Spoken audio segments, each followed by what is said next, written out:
We are in the middle of creating an anti-football squad for the ages. And for some reason, it's kind of working.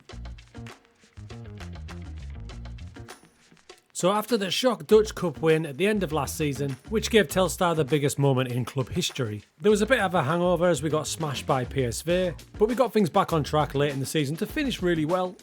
And we score ourselves an 8th place finish, but we don't have to go into that European playoff because that cup win puts us automatically into next season's Europa League. The question now is who stays and who goes to help us push on for next season and try to do even better. And to do that, it's time to dive into the data. Because next season, for the first time, we've actually got a little bit of money. It is a little bit of money, but for us, that's absolutely tons. So let's review this squad. We'll start with the fullbacks. Bronkhorst at right back has been a great success. This season, he scored 16 assists for us. And when you look deeper into it, so selecting his fullback attributes, you can see his assists are through the roof, but more importantly for the style of team we are, he's getting pressures in and he's winning tackles. On the other side of the pitch, you've got the great Dabango. A reminder about Dabango, he joined us for free transfer from Estonian football. What a great pickup by the scouts. He had a couple of injuries this season but still managed 12 assists overall and 9 in the Eredivisie, and from his statistics standpoint it's even more impressive than Bronkhorst. So we've got absolutely no problem at fullback, whether they play there or higher up next season, those two stay. Now how about the centre backs? Van Beek was brought in as a bit of experience last season, and it was a good move. Along with a good average rating for the season, he won a load of headers and surprisingly was really good on the ball. Speaking of good on the ball, Liam Scales is the more cultured of our defensive linchpins. And you can see that here. He doesn't win as many headers, but he has the other two to do that. What he does though is pressures attempted and he wins tackles, not to mention bringing the ball out of defence. And the last man was the youngster Kamara. And as we can see here, he's struggled more than the other two. It could just be his age at 21, he may get better this season, so we'll keep an eye on that, but we'll also keep an eye out for a potential centre-back target. So the way the back three is designed is two of them are there to do the dirty work, headers, tackles, and this man is one who progresses the ball a bit more. Two players occupied the defensive midfield slot, Nathan was one of them, and for an all-round defensive performance, that's pretty good. Headers won, pressures, tackles, and 10 yellow cards. It was a similar story for the other player who played in the defensive midfield slot, Kamara. He's a bit more progressive with his movement with the ball, but whether we play one in there or two, we've got a couple of good players in that slot. The AM slot's an interesting one. Nureyev is one who scored the winner in the cup final, and the other is the great Z Paulo. I love Z Paulo, he's one of my best free transfer pickups and another good season, but he is now 32, so we might have to think about getting a younger replacement in. And one thing to note about this position is I'm not expecting a whole load of the dark arts such as headers and tackles. This slot is more about getting the ball and supplying the ball to these three brutes up front. And speaking of up front, this is the key position in this entire philosophy and tactic. And our boy Kriwak had his breakthrough season. The 6'6" striker who can shockingly dribble a bit bagged 21 goals this season and 17 in the Eredivisie. He was the third top scorer in the entire league and that is just a wonderful performance. Outstanding. And then we have the riddle of Muhammad Badamosi.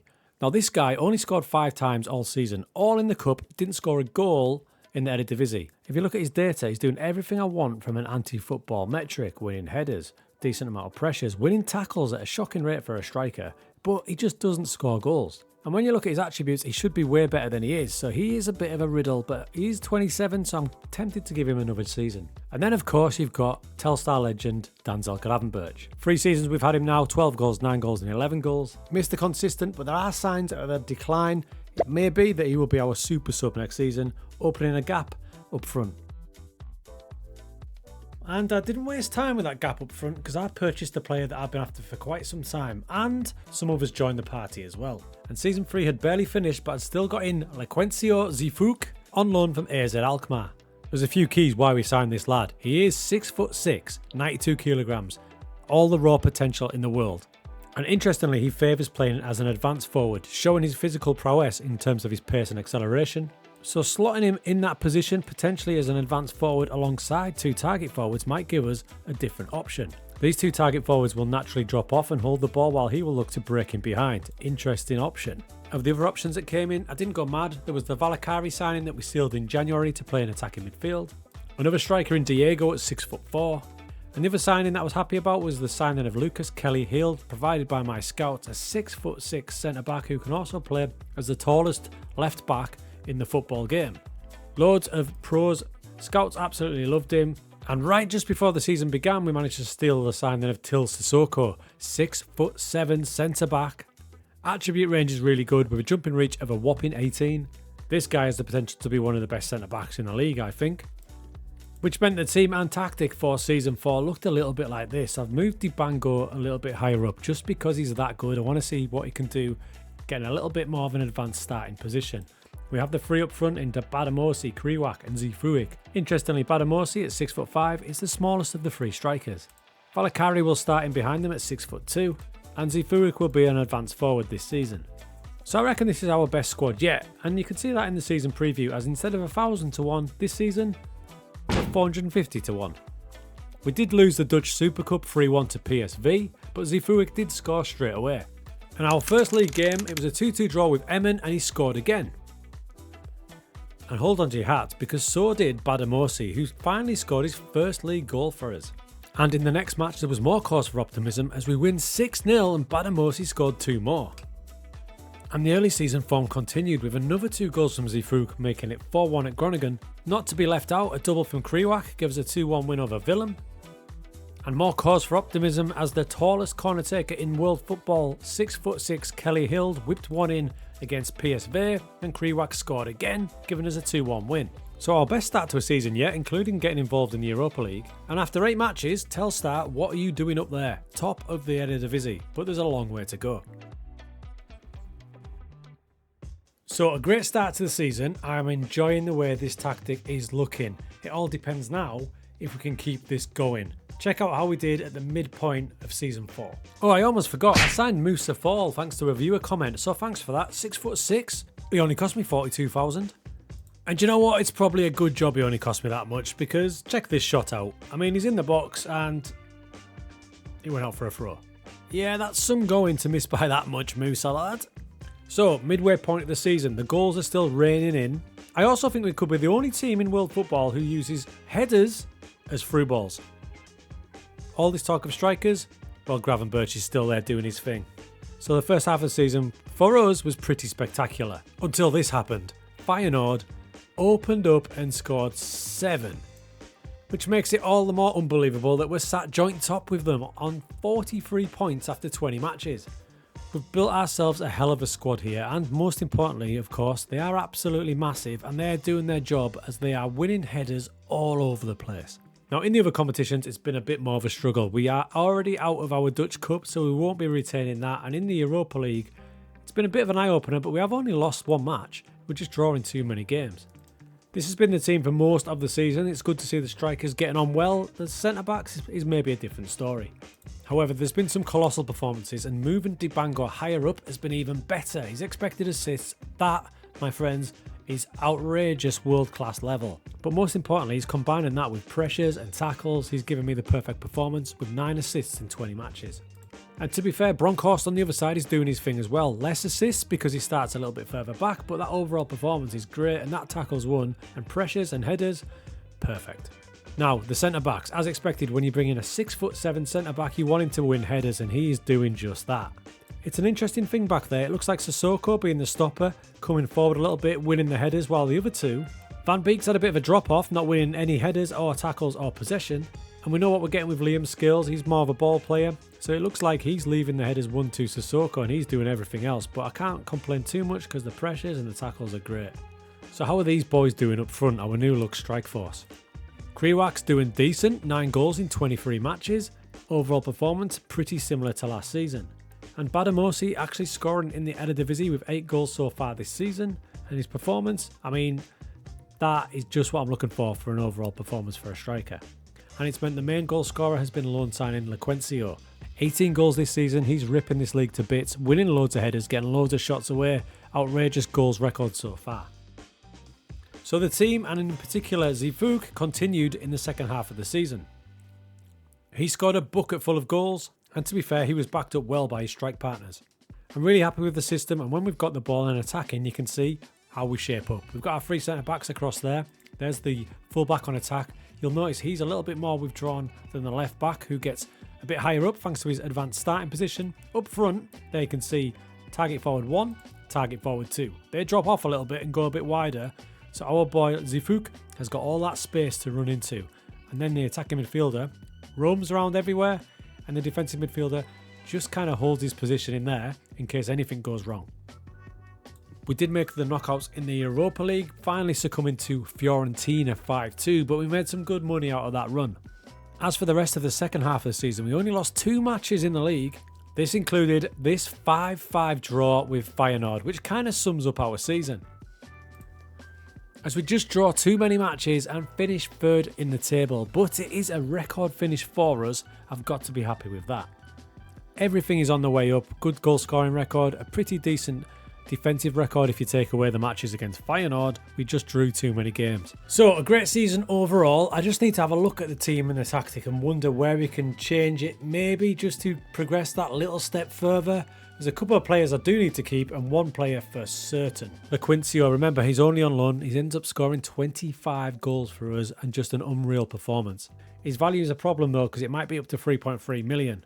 Now tactically I don't want to change a great deal because we're doing great. There might be one thing we can do though. There is an awful lot of draws there and some draws against teams that probably we should have won.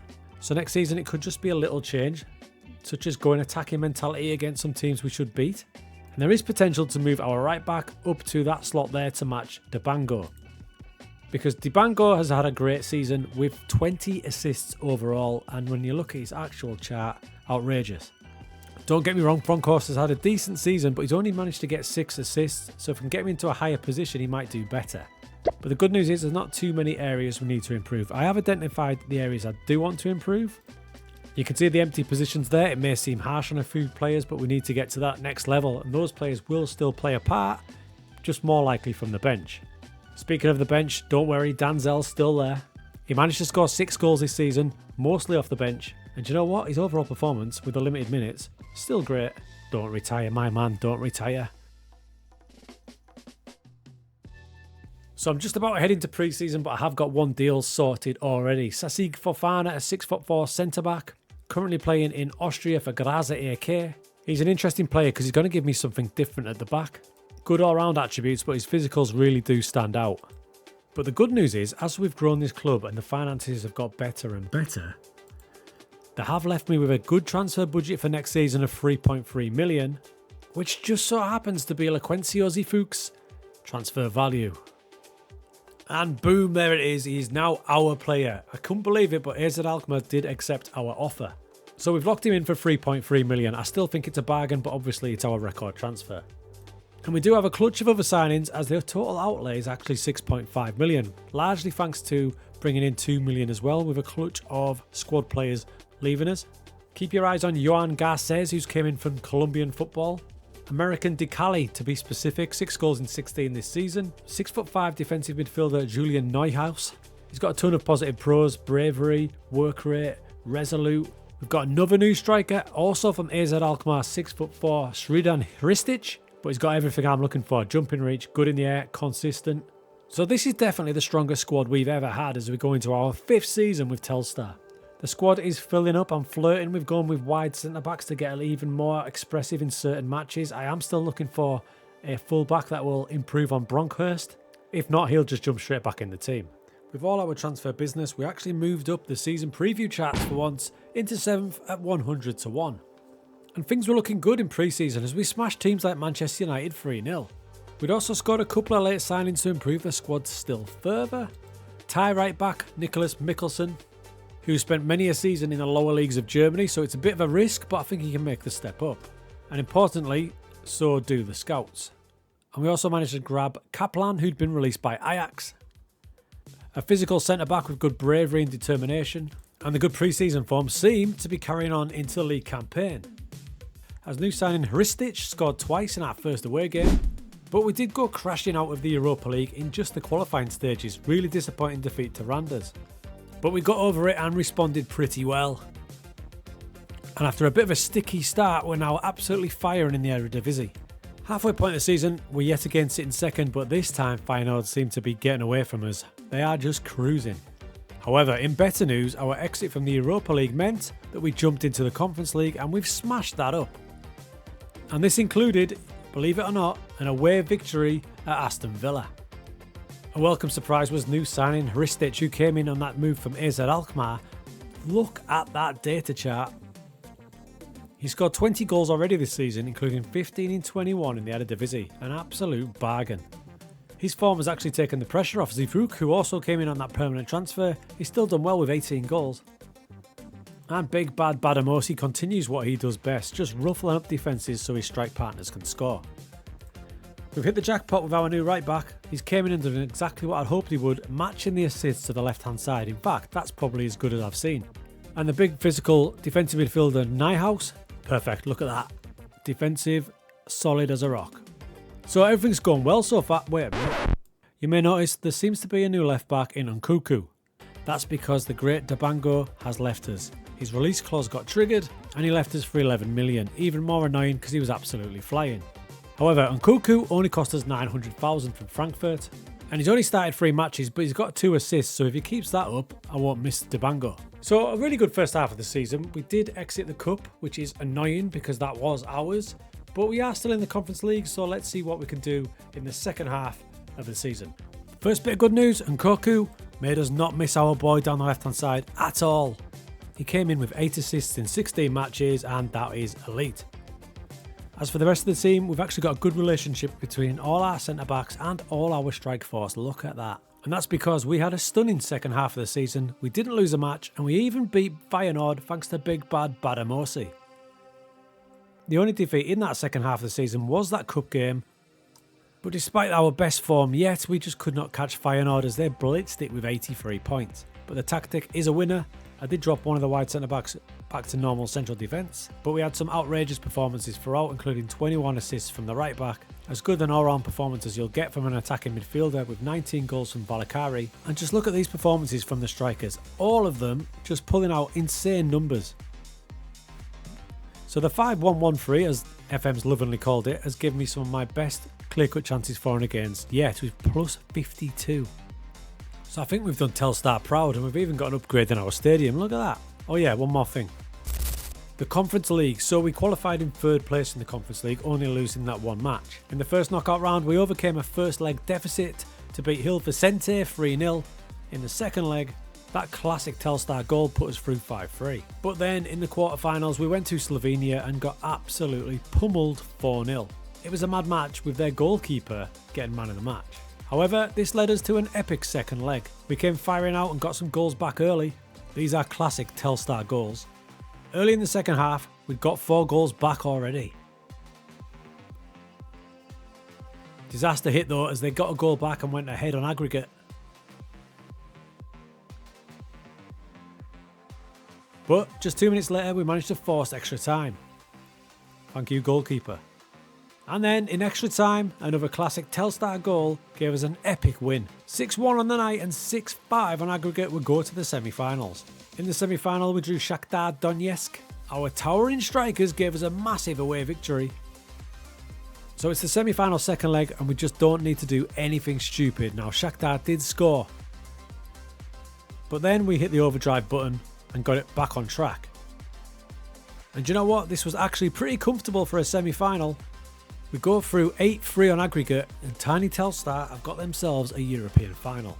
I was expecting to play AC Milan, but division rivals Ajax overcame them, so we meet Ajax in the Conference League final. And by the way, the sale of Dabango means we've brought in 15 million and spent 9.5, so we've done it on a good budget. In fact, the team are blooming rich as hell now, look at that. Now this could be the last time this team are ever together, because the vultures are circling on them.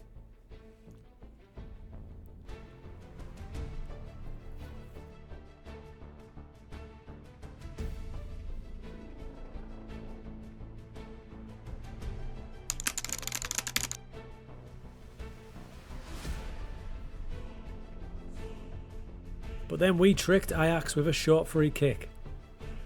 They definitely expected us to whip it into all the big boys, but Scales took advantage. Then, like so often has happened this season, we went flying down the right hand side, the deep cross, and Badamosi put us in front. And then in went the third, the long ball to the wide target forward, and he finds his partner with a low cross. And with that, we held out and Telstar grabbed the Conference League title. Come on.